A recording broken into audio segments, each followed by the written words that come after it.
Chorshanba kuni ertalab nonushta paytida yoshlari 40 dan oshgan, 50 ga yetmagan bir ayol to'satdan titroq kelibdi-yu, joni chiqibdi. Birpasda kelinlari, o'g'illari, nabiralari qiy-chuv qilishibdi, qo'shnilarini chaqirishibdi. Sal o'tmay janozaga qavm qarindosh, yoru birodarlar, tanish bilishlar kelishni boshlashibdi.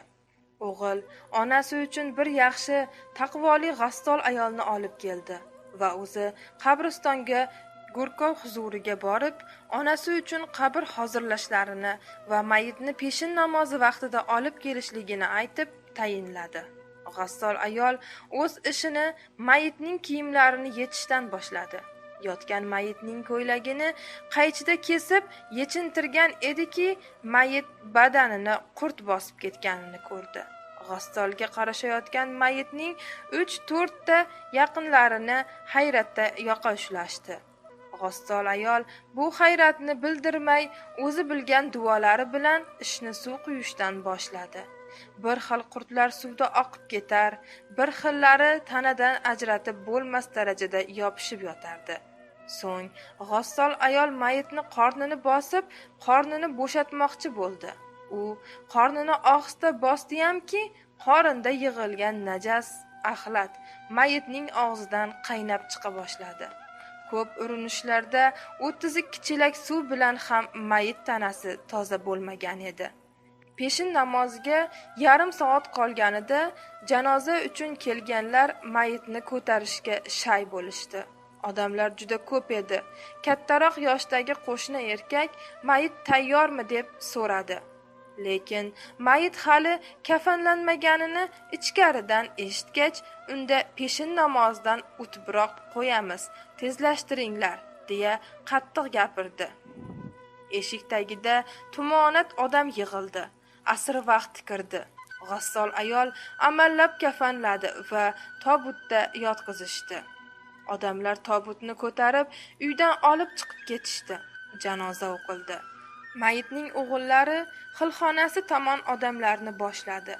O'g'illar ne ko'z bilan ko'rsinlarki, bir emas 3 ta go'rkovlar hali lahatni kovlab ulgurishmabdi. Hamma hayron.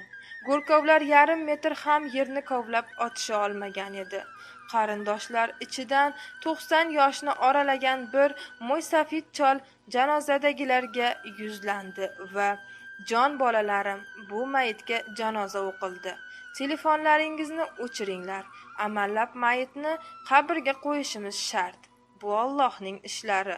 Go'rkovlardan lapatka ketmonlarni olinglar.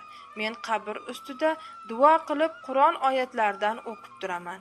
Galma-gal go'rkovlarga qarashib yuboringlar", dedi. Qabristonga kelgan barcha odamlar birma-bir qabrga ketmon urishibdi. Ayrimlar qabristondan ketib ham qolishibdi. Xullas, shom vaqti ham o'tib, xufton mahal kirganida 12 ta qarindosh bilan mayitni yerga qo'yishibdi va uyga qaytishibdi. Ertasi kuni bu janoza voqeasi hamma joyga tarqalib ketibdi. Kelinlar aytarmish, yer borib yetkazmasin-u, oyimlarni bir chiroyli gaplari yo'q edi. Og'zilari juda shaloq bo'lib, o'tgan-ketganni, o'lik-tirikni yomon qarg'ardilar. Hech kimga kun yo'q edi. Yaqin qo'shnilar aytarmish, yer borib aytmasin-u, kiyim-kechak, tilla taqinchoqqa juda o'ch edilar. Bozorlarda behudaga pul sovurib, gapma-gap, to'yma-to'y yurishdan qolmasdilar. Tanishlari, o'rtoqlari aytarmish, yer borib aytmasin-u, davralarda juda katta gapirib, hech kimni mensimay, soddaroqlarimizni jerkib kamsitardilar.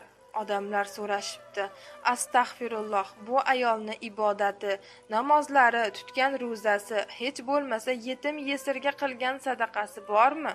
Hamma jim turib yelkasini qisarmish. Yon atrofimizda bo'lgan bu voqea biz tiriklarga ibrat bo'lsin, azizlarim.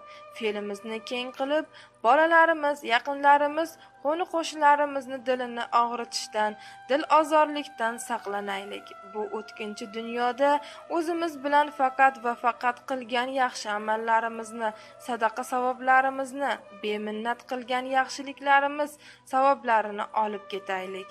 Xulosa chiqarish sizlardan. Meni tinglayotgan hurmatli dindoshim, hikoya yoqqan bo'lsa, Ibratli hikoya kanalini qo'llab-quvvatlash uchun YouTube'dagi sahifamizga a'zo bo'lishingizni sizdan so'rab qolamiz va uni yaqinlaringizga ham tavsiya qilishni unutmang. E'tiboringiz uchun rahmat.